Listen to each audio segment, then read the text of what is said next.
ఈ ఏడాది అనుకోని శుభవార్తలు చెప్పిన రిజర్వ్ బ్యాంక్ ఆఫ్ ఇండియా ఆ శుభవార్తల సంతోషాన్ని మరికొంత కాలం పొడిగించే అవకాశాలు కనిపిస్తున్నాయి. ఆగస్టులోనూ వడ్డీ రేట్ల కోత ఉండొచ్చని తెలుస్తుంది. వచ్చే నెలలో జరగనున్న ద్రవ్య పాయింట్లు 0.25% తగ్గించే అవకాశం ఉన్నట్లు ఐసిఐసిఐ బ్యాంక్ అంచనా వేసింది. ప్రస్తుతం దేశంలో పట్టణ ప్రాంతాలలో వినిమయ డిమాండ్ బలహీనంగా ఉండడంగా, గ్రామీణ ప్రాంతాలలో మాత్రం పటిష్టంగా కొనసాగుతుంది. అమెరికాకు ఎగుమతులు నెమ్మదిగా పెరుగుతున్నాయి, కానీ ఇతర ప్రాంతాలకు మాత్రం ఇంకా ఆశించిన స్థాయిలో ఎగుమతులు జరగట్లేదు.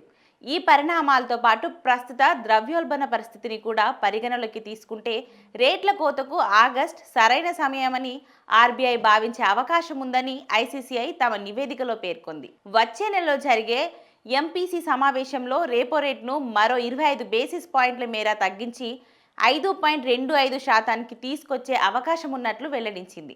గత ద్రవ్య పరిమితి విధాన సమీక్ష తర్వాత నుంచి ద్రవ్యోల్బణం అంచనాలను మించి తగ్గుముఖం పట్టిందని, 2025-26 ఆర్థిక సంవత్సరంలో ఇది 2.9% ఉండొచ్చని ఐసీసీఐ అంచనా వేసింది. ప్రస్తుత ఆర్థిక సంవత్సరంలో ద్రవ్యోల్బణం 3.7%గా ఉండొచ్చని ఆర్బీఐ గతంలో అంచనా వేసిన సంగతి తెలిసిందే. ఈ ఏడాది ఫిబ్రవరి, ఏప్రిల్ సమీక్షలో 0.2% చొప్పున కీలక రేట్లను తగ్గించిన ఆర్బీఐ జూన్లో నిర్వహించిన సమావేశంలో ఏకంగా 50 బేసిస్ పాయింట్లు తగ్గించిన సంగతి తెలిసిందే. అలా 3 వరుస సమీక్షల్లో కలిసి రెపో రేటు 1% తగ్గించింది.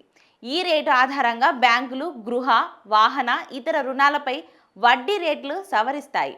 ఆర్బీఐ కల్పించిన ప్రయోజనాన్ని బ్యాంకులు పూర్తిగా తమ ఖాతాదారులకు బదలాయిస్తే సామాన్యులకు ఆయా రుణాలపై నెలసరి కిస్తీల భారం తగ్గే అవకాశం ఉంది. ఇక ఆగస్టు సమీక్షలోనూ రెపో రేట్లో కోత ఉంటే రుణగ్రస్తీలకు మరింత ఉపశమనం కలుగుతుంది.